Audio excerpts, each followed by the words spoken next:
A New Hope, Nier Chapter 91. Please subscribe to this YouTube channel for listening and patreon.com/Azazyel to read all of Azazyel's stories. Realizing I was a discount Yukari filled my mind with infinite possibilities, as I knew damned well her control over the concept of a gap was all-encompassing and she could do damn near anything with that niche ability, from raising the dead to creating dimensions and countless other things. But I could feel Jean's massive aura flagging as she boosted my semblance to untold heights, and with a blink, I used my own aura to open a portal just beside the containers that had the fabricators to be loaded onto the rockets, and with a loud whooshing noise the portal sucked the cargo containers into the portal and to be instantly spewed onto the shattered moon above us as I closed the portal to the moon and sagged against Jean. Jake, the signal says the fabricators are on one of the major meteors in orbit between Remnant's moon and Remnant itself. What the hell did you do? Oh, Six screeched as Jean wrapped her arms around my waist to prop me up. I teleported the fabricators up there. Just call the transport so we can get back to Beacon. A powerful pulse of magic like that is going to attract attention we cannot handle without orbital bombardment being in the cards. I grimaced as I stabilized myself and thanked the gods that Jean's boosting of my semblance also took up some of the weight of using my semblance, as both our auras tanked to nil at me opening a portal almost to the moon, even for just a couple seconds at most. Thankfully we were on the completely other side of the launch system, so we didn't even get pulled off our feet as the portal sucked the containers into space, but that lucky fact could be just the fact that me and Jean both didn't have strong enough auras to hold the portal open for longer. Jake.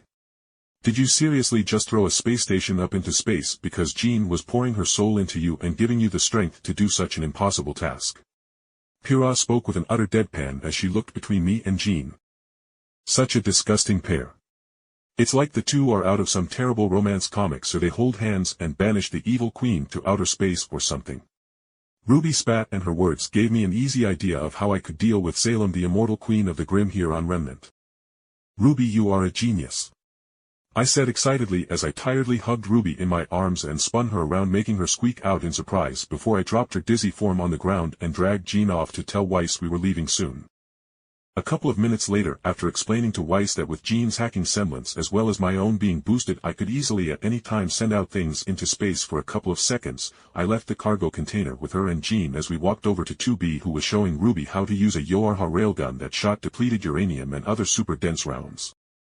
Now when you want to shoot a railgun, the biggest change from smaller arms is that you are no longer aiming for the weak points of Grim.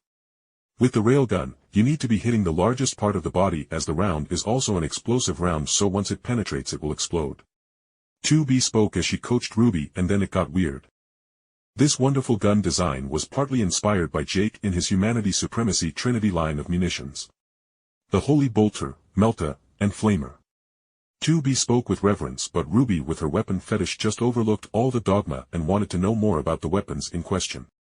What is a bolter, Melta, and a flamer? Like I get a flamer is a flamethrower or something, but the others don't make sense. Ruby asked excitedly, and all I could do was facepalm. Yang is going to kill me for turning her sister into a sister of battle. I bemoaned as 2B picked up some more enthusiasm as she mistook Ruby's fervor to be for me instead of the weapons themselves. The bolter represents the hand of Jake Barris, his divine hand in moving us across the cosmos and saving us from the perdition of our failure in our last world. Each bullet from a holy bolter is a fist from his slamming into a foe, and the explosion that comes from each round is his great magic making anything possible. 60 excitedly explained, and that's the reason why I didn't spend too much time with the operator units. Their out-of-the-box thinking always made them go off the deep end when it came to me anyway. Then 2B explained what a flamer was, though with much less. Weird stuff was added on for Ruby to ignore and Pyrrha to throw weird looks at me. The flamer doesn't only symbolize a simple flamethrower, though it does. It means a continuous attacking system that others have taken to meaning to purify an area of all dissidents with all-consuming flames, chemicals, radiation, or any number of things to pacify an area. Jean and Pyrrha both gave me wry looks at that, but they did get a bit of context into how Yorha in their previous world was locked onto a 10,000-plus year war with the machine army and understood their situation. As the people of Remnant have had to deal with Grim as well, even if they weren't as much of an issue if you were a city dweller. Though that didn't mean you were always safe even in Vale. Because Infantile Nevermore regularly killed a couple of people every week as they were ignored by Vale's automated anti-air defenses in order to save resources, and the birds could literally be killed easily by even a 10-year-old civilian child with something like a tennis racket by swatting them out of the air. I coughed to get their attention. Girls, did you call the transports for us? I asked and 2B nodded. Yes Jake, extraction will be called for you and your team's extraction. While I and the other androids will be staying here to form an established base so Yorha can begin integrating further into Vale's economy by beginning mass harvesting of the Everfall forest sap. 2B answered as Ruby vibrated in place. What is the blaster? Don't cut her off again Jake, or I swear I will put super hot chilies in your strawberry ice cream bars. Ruby yelled at me making me raise my hands in surrender. Yeah, I shouldn't have stepped between Ruby and her fetish honestly. I thought as Weiss legitimately stepped behind me to keep the scary sight of Ruby losing her shit out of her view.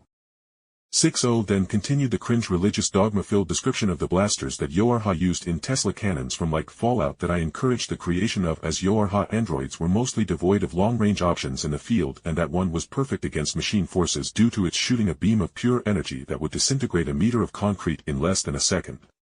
Then she also got into Yora's pods which acted as the right hands of all androids on the field. Then where's your guys' pods then? Ruby asked looking around for the Xbox Series X looking flying boxes that typically followed Yorha forces. 6-0 and 2B shared a look before 2B spoke gruffly. The Bullhead factory we built just outside Vale got hit by White Fang terrorists who attempted to steal Yorha technology.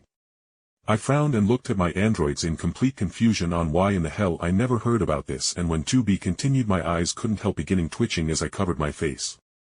Obviously subhuman mutants would pose little threat and even with aura that didn't stop high-powered laser battery systems rated to shoot through machine army and grim titans like Alpha Nevermore and other massive grim from cutting the criminals in half.